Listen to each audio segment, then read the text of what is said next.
Alright, we've got your basic Keurig 2.0.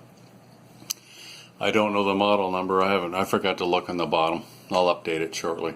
Anyway, the owner says that the water's spewing everywhere and not going right into the cup. And here, I'll show you what's going on. So here's a McDonald's K-Cup.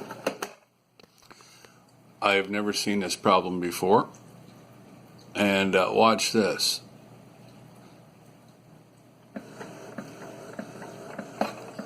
So the water is not passing through the K-Cup. So I'm just going to phone the customer to confirm that's what was happening with her.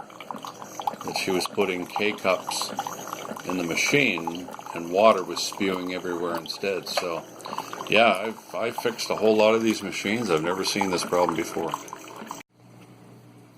Alright, I figured it out. The hose has come off. And it's supposed to go, you'll see right below the colored wiring, there's a plastic